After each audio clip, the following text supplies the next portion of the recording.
Danilo est un Français expatrié en Turquie. Il est fou amoureux de son pays d'adoption. Mais les histoires d'amour finissent mal en général. Et un petit grain de sable va venir gripper la machine. À l'occasion d'un fait divers, il va être confronté au pays réel. Un pays où on s'arrange un peu avec les vérités historiques, un pays où certaines populations, nombreuses autrefois, sont aujourd'hui réduites à la portion congrue, un pays où une blague un peu potache, en tout cas pour nous, va déboucher sur un drame.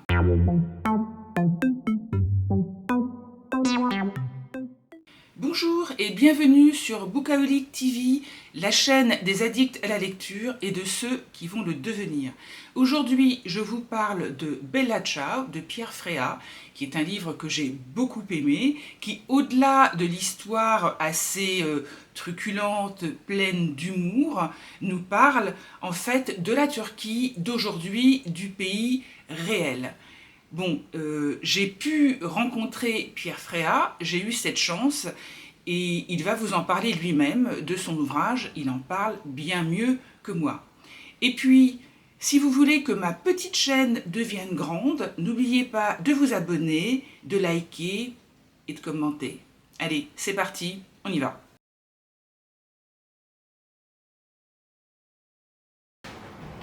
Voilà, c'est parti. Alors bonjour Pierre Fréat. Bonjour. Merci d'accorder cet entretien à la toute jeune chaîne YouTube Bookaholic TV. Super, ravi d'être là. Alors, j'ai lu votre livre et j'ai beaucoup aimé, mais avant tout, est-ce que vous pourriez vous présenter? D'accord. Alors, j'ai vécu en Algérie, je suis né en Algérie, et je suis venu à l'âge de 8 ans en France avec mes parents, bien sûr. Et puis, j'ai commencé à écrire assez tôt, après mes études universitaires, à 24 ans. Et donc voilà, j'ai commencé à écrire des romans, et c'est devenu vite une façon de vivre, quoi. Et de voyager aussi, parce que j'ai compris que c'était pour moi nécessaire, pour mon travail d'écrivain, de voyager. Donc, c'est ce que j'ai fait dans différents pays qui ont produit d'une certaine façon des livres. Voilà. J'ai plus de mal à écrire sur la France, à raconter des histoires qui se passent à Paris. Je crois que ça m'est jamais arrivé. Et si vous êtes beaucoup ailleurs, c'est peut-être normal. Oui, enfin j'ai quand même été là parfois, mais pour écrire, c'est quand même pour moi plus stimulant. J'ai des idées, disons, quand je suis ailleurs. Voilà. Quand je suis à Paris, je suis dans mon cadre, c'est très confortable, je suis dans ma zone de confort. Trop confortable, peut-être. Quand je ne suis pas à Paris, du coup, je ne suis pas du tout dans une zone de confort, hein, parce que en plus, je ne voyage pas dans des conditions de grand luxe, loin de là, donc je ne suis vraiment pas du tout dans du confort. Mais au fond, je crois que c'est ça qui m'intéresse. Et c'est peut-être aussi ce qui vous permet d'être avec les vrais gens des pays. Ah oui, bien sûr. Voilà. Bien sûr, parce que vous êtes dans le pays réel. Oui, c'est ça. Je suis pas un snob. Donc j'aime bien les gens, les vrais gens, quoi. Et donc j'aime bien connaître leur histoire.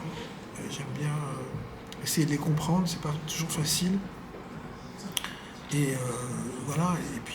Et puis, comme je suis un déraciné, et ça c'est quand même. Je ne me rends pas compte directement, mais je crois que c'est quand même fondamental. Alors, on va y revenir. Donc, je vais juste résumer très très brièvement l'ouvrage. Donc, Danilo est un Français d'origine étrangère. Je le précise parce que je crois que c'est important, qui vit une histoire d'amour avec la Turquie et notamment avec Istanbul. Je crois que le mot n'est pas trop fort. Et puis, il y a un petit grain de sable qui va gripper la machine. Et lui, qui regardait ce pays et cette ville avec les yeux de Chimène, eh bien en fait, les écailles vont lui tomber des yeux et il va se rendre compte de ce qu'est le pays réel, en tout cas le pays, je dirais, le pays politique. Voilà. Et donc Danilo, il est français d'origine serbe, me semble-t-il, et vous-même, vous êtes né en Algérie. Voilà. Voilà. C'est mon double.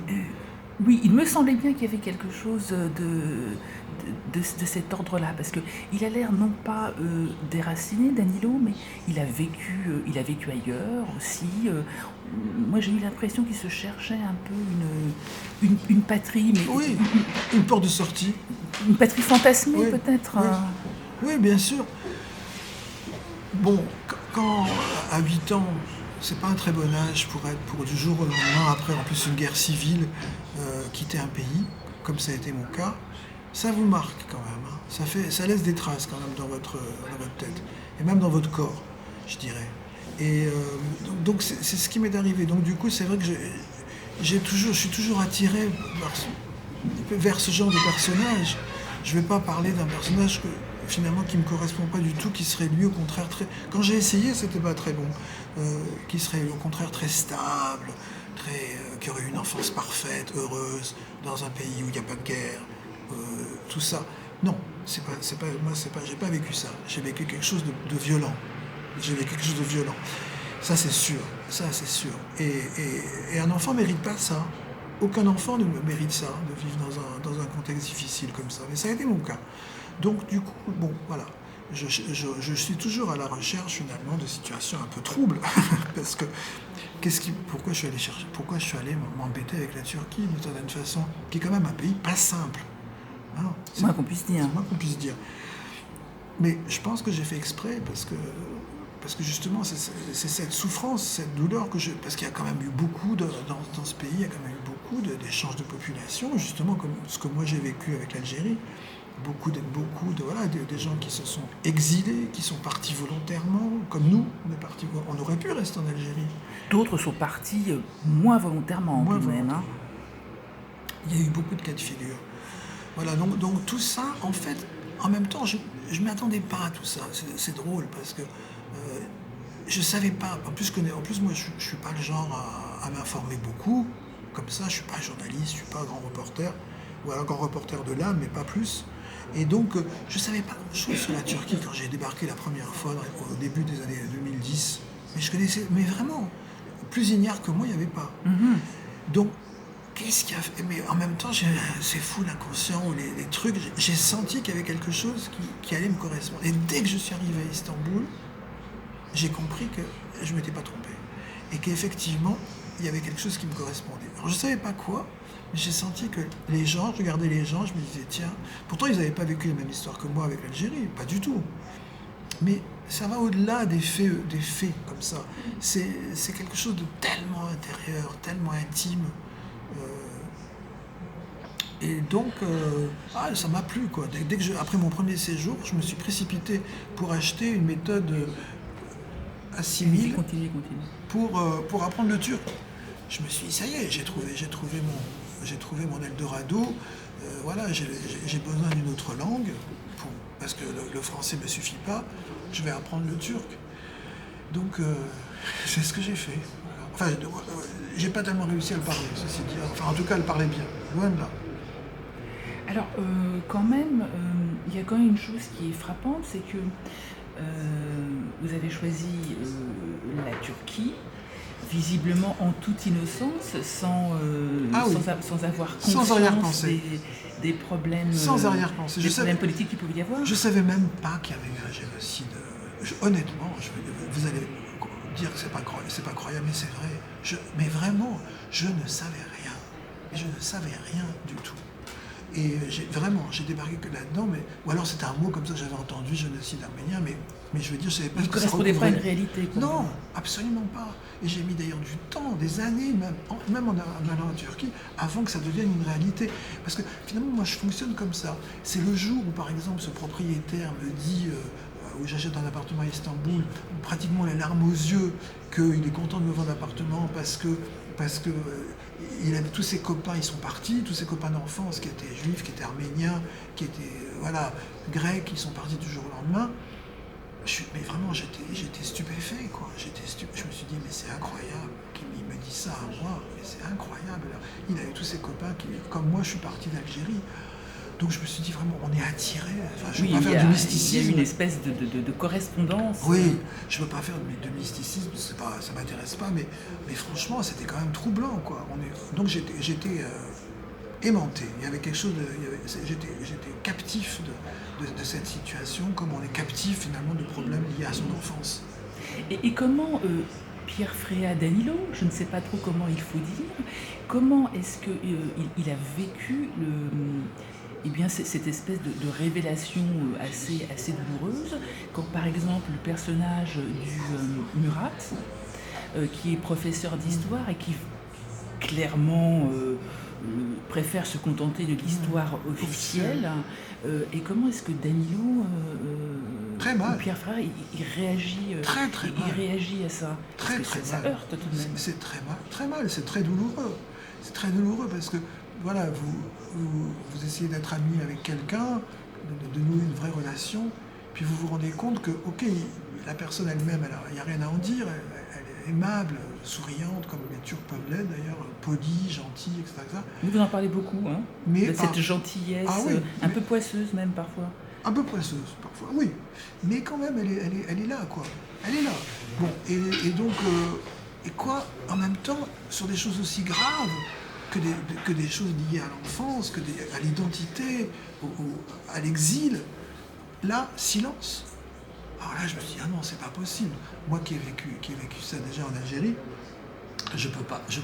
Laissez passer ça une deuxième fois. Ah oui, non. C'est d'autant plus grave qu'en tant que professeur d'histoire universitaire, c'est une sorte de falsification de la réalité. Hein. Mais il se protège, quoi. Il a pas envie d'être viré. Parce que s'il dit certaines choses sur une estrade d'université et qu'il y a un jeune turc très nationaliste qui écoute ça, il va aller voir un juge, il va le dénoncer. Oui, on sent très bien cette c'est comme ça que ça se passe. Mais en même temps, c'est ce qui exaspère Danilo. Ah bah oui. Cette espèce de lâcheté malgré tout. Oui, parce que bon, ça vient peut-être tout simplement aussi du fait qu'il est français et que nous en France, bon, on n'est pas tellement habitué, à ça, quoi. Je veux dire, on est libre. On parle beau. Alors après, il y a des trucs, mais quand même, on a une liberté de parole, de pensée. Oui, je crois qu'on peut le dire. Hein, on va pas se comparer à la Turquie. Sur la liberté d'expression, je crois qu'on quand même, on est effectivement, on va très loin même parfois, peut-être trop loin, et peut-être que moi, ça m'énerve aussi. J'aime bien finalement la réserve turque. Il y a des côtés que j'aime beaucoup. J'aime bien cette réserve, cette discrétion, cette politesse, etc. Donc, voilà, le narrateur, il se fâche avec ce professeur d'université parce que justement, il trouve incroyable qu'ils ne reconnaissent pas un certain nombre de choses qui sont pourtant documentées et prouvées. Mais voilà. C'est à la limite de la faute professionnelle, ce professeur, pour le narrateur. Oui, mais en même temps, en Turquie, c'est normal. Personne ne va contester ça parce que tout simplement il y a un discours général, par exemple sur la question arménienne, c'est pas seulement lui, mais je veux dire que au niveau de l'État, on ne reconnaît pas un certain nombre de choses, c'est tout, on ne considère pas qu'il s'est passé un génocide. Absolument, oui. Bon, alors qui a raison, qui a tort? Mais quand même, moi, je trouve que, est-ce que c'était l'intention de l'auteur, donc votre intention? Le livre est, je trouve, très politique, au sens large du terme. Oui, bien sûr. Non, c'était pas mon intention. Pas vraiment, mais simplement, en travaillant, au fur et à mesure que j'avançais dans le travail, je me suis rendu compte que quand même, c'était très, très important dans le parcours, dans l'histoire. Mais c'était quand même, c'était toujours dans le cadre de l'histoire et d'une intrigue. Je veux dire, pour l'histoire de Bella Ciao, donc cette mosquée qui est piratée, le système de diffusion qui est piraté, et on entend dans les haut-parleurs la chanson Bella Ciao. Est-ce que c'est pas politique, ça? On peut pas faire plus politique que ça. Ah, clairement. Donc d'une certaine façon, à partir du moment où il y avait quelque chose, et en même temps c'est très romanesque. On ne peut pas imaginer quelque chose de plus romanesque, cette histoire de... Moi, quand j'écoute, on entend l'appel à la prière et on entend Bella Ciao par-dessus. Mais c'est un film, quoi. On se dit, mais attendez, allez, arrêtez, enlevez les caméras, là, c'est un film. C'est vraiment ça qu'on ressent. Donc, Donc oui, la politique, mais j'ai pas fait exprès, quoi. C'était pas, moi, je suis pas du tout, je suis pas très politique, franchement. Vraiment, je prends ça. En tout cas, je vois surtout le côté négatif des choses politiques. Donc, et en tant que romancier, vraiment, si je peux me passer d'évocation politique, je suis bien content. Mais des fois, on peut pas. Absolument. Alors, il y a une chose qui m'a intriguée, c'est que Danilo s'installe dans un quartier très conservateur et vraisemblablement, c'est peut-être pas le meilleur endroit Non. pour lui. Non, mais encore une fois, là, c'est comme on dirait, c'est un acte manqué. C'est-à-dire que, et ça me concerne, c'est-à-dire que quand j'étais à Istanbul, donc j'ai fini par bien connaître tous les quartiers, etc., et je me suis rendu compte que finalement, les quartiers très européens, au fond, entre guillemets, j'en avais rien à faire. Pourquoi? Mais parce que j'ai Paris. Je vis à Paris. Donc d'une certaine façon, les quartiers très européens, ils ne m'impressionnaient pas du tout. Alors que pour les Turcs libéraux, c'est très important, ces quartiers-là. Mais pour moi, finalement, à la limite, je m'ennuyais dans les quartiers européens. Je m'ennuyais. Tandis que dans les quartiers traditionnels, conservateurs, alors là, j'avais un sentiment différent. La vraie Turquie? Je sais peut-être. Peut-être, mais en tout cas, il y avait un exotisme. Il faut dire les choses franchement, quoi. Voilà, je suis porté vers ça. Je suis porté vers une certaine forme d'exotisme. Je ne suis pas tellement fier de ça, d'ailleurs, mais c'est comme ça. J'aime bien j'ai toujours aimé ça. Donc, ça m'intrigue, ça me plaît. Donc là, vraiment, dans ces quartiers-là de conservateurs, ah oui, c'est très... Voilà, tandis que les quartiers européens, voilà, on voit les filles maquillées en mini-jupe, très bien, super. Mais bon, c'est comme partout. Je suis pas surpris, quoi. Voilà. Par contre, dans mon quartier, c'est autre chose. Autre chose. Là, on voit des gens qui, voilà, où le religieux est très important, très très important. Donc, et ça me fascinait, quoi. Parce que ça me fascinait. Vraiment. Ça désole un peu le personnage principal. Oui. Et d'ailleurs, il y a une chose qui m'a... Ça le désole, mais en même temps, voilà, c'est important aussi de... Tous mes voisins dans l'immeuble où j'habite sont très conservateurs et très traditionnels. La seule chose que je pourrais leur reprocher, c'est finalement d'être pas très communicants. C'est-à-dire qu'ils sont vraiment dans leur foi, un peu comme ça, un peu enfermés, et ils communiquent pas beaucoup. Donc ça me déplaît un peu, parce que je l'ai vu pendant la pandémie, alors vraiment, personne n'est venu me voir. Quand moi j'étais seul dans mon appart, personne n'est venu frapper à ma porte pour voir si j'étais vivant ou mort. C'est curieux quand même. Oui, il y a une chose qui m'a intriguée, c'est que ce quartier est extrêmement conservateur, le personnage principal est homosexuel, et en fait, ça ne semble poser aucun problème à ses voisins, à son entourage, mis à part une anecdote. Probablement, ils ne le savent pas. Ah, voilà. Non, alors, c'est évident que en Turquie, enfin, le narrateur, il revendique pas ça d'une façon politique, pour le coup. Non, mais il s'en cache pas non plus. Il s'en cache pas non plus, le fait qu'il soit gay, mais en même temps, voilà, il s'adapte au pays et je veux dire, il va pas tenir la main de son copain dans la rue. On est d'accord. Voilà, donc il reste dans une optique quand même de discrétion. Et qui lui pose pas de problème d'ailleurs, parce que voilà, ça fait partie aussi de la vie, ça. Et moi, ce que j'ai trouvé également très intéressant dans votre ouvrage, c'est que, bien sûr, on connaît pour la plupart d'entre nous le génocide des Arméniens de 1915, mais on ne sait pas forcément très bien. Il y a aussi les déplacements de population grecques, notamment. Oui. Mais c'est très important, ça. Et ça a duré pratiquement sur tout le XXe siècle, jusque dans les années 60. Donc ça a commencé dans les années 20,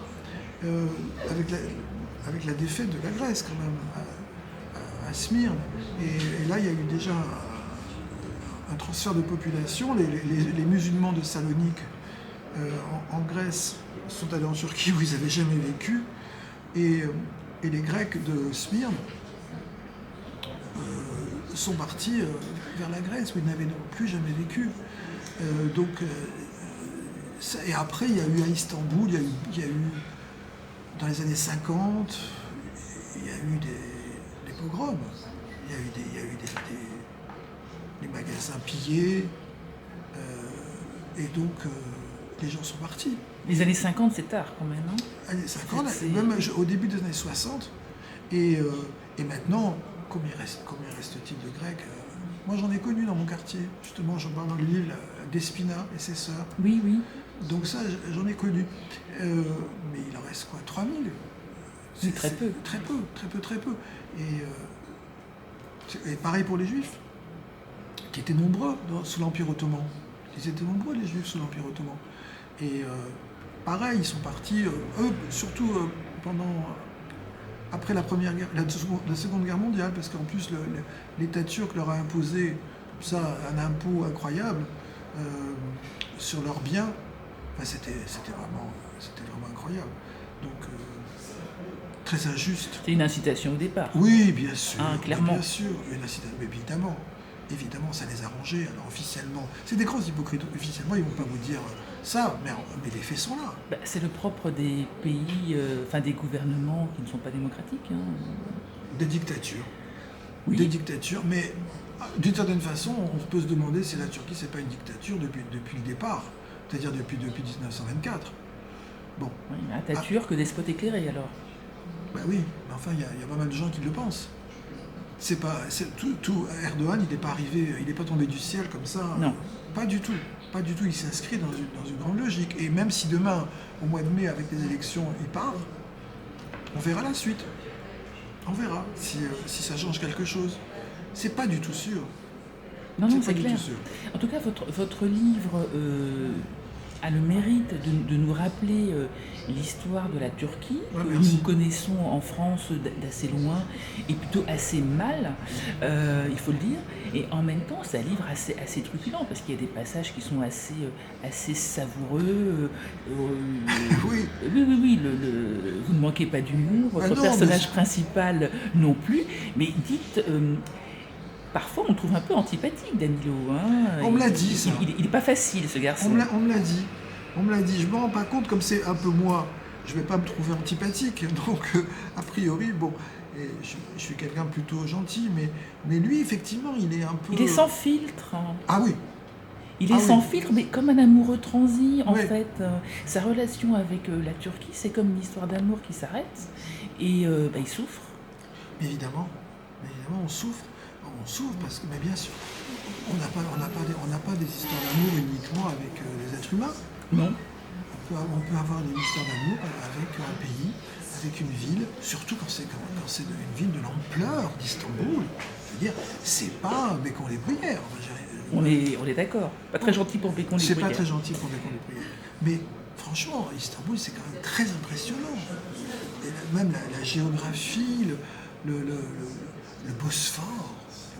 C'est quand même c'est magique. C'est une la Corne d'Or. La Corne d'Or. Moi, mon appartement est sur la Corne d'Or. Donc j'ai une vue sur la Corne d'Or de mon appartement. La fameuse vue dont tout le monde parle au personnage principal, voilà. Et ce qui finit par l'exaspérer. Voilà. Mais oui, ça l'exaspère parce que c'est vrai qu'il a acheté cet appartement pour cette fameuse vue absolument incroyable, où tout le monde dit mais c'est pas croyable que tu aies cette vue-là. Et en fait, finalement, au bout d'un certain temps, comme il n'est pas dupe de tous ces trucs, finalement il se dit bon, et alors, ok, j'ai cette vue sur la Corne d'Or. Et magique. Si on parlait du reste? Mais si on parlait du reste, parce que c'est ça, c'est pas suffisant de comme ça, un paysage, tout ça, bon, c'est pas ça qui profondément qui vous rend heureux. Ce qui vous rend heureux, c'est quand même d'être avec vos semblables, donc les voisins par exemple, d'être heureux avec eux. C'est ça qui est important. Et après, regardez la Corne d'Or. Mais regardez la Corne d'Or tout seul avec des gens autour de vous avec qui vous ne vous sentez pas en harmonie, c'est nul. Ça ne va pas du tout. C'est comme la Tour Eiffel, c'est très beau, mais bon, ok, mais qu'est-ce que vous allez faire après? Même si vous habitez en face et vous voyez la Tour Eiffel. Ah oui, ça va vous suffire pour vivre? Non.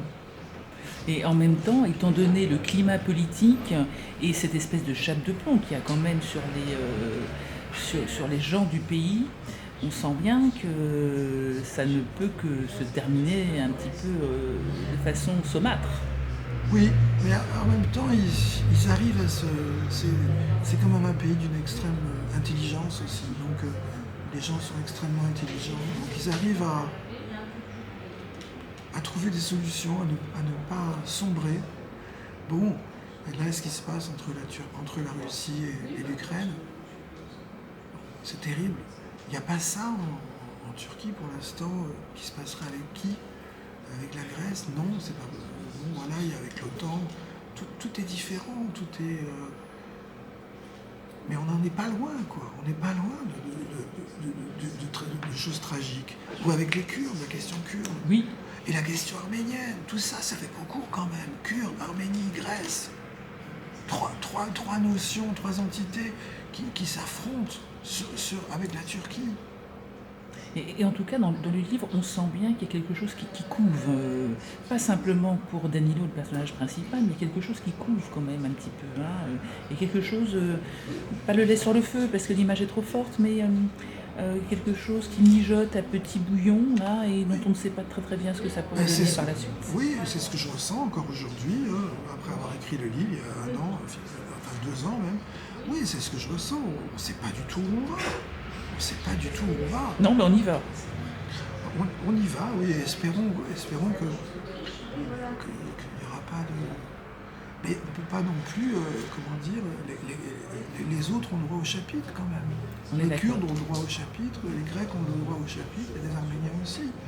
Donc, quand on voit les coups bas qui ont été faits à l'Arménie par la Turquie via l'Azerbaïdjan, voilà, bon, c'est quand même... Là, récemment, c'est pas très heureux.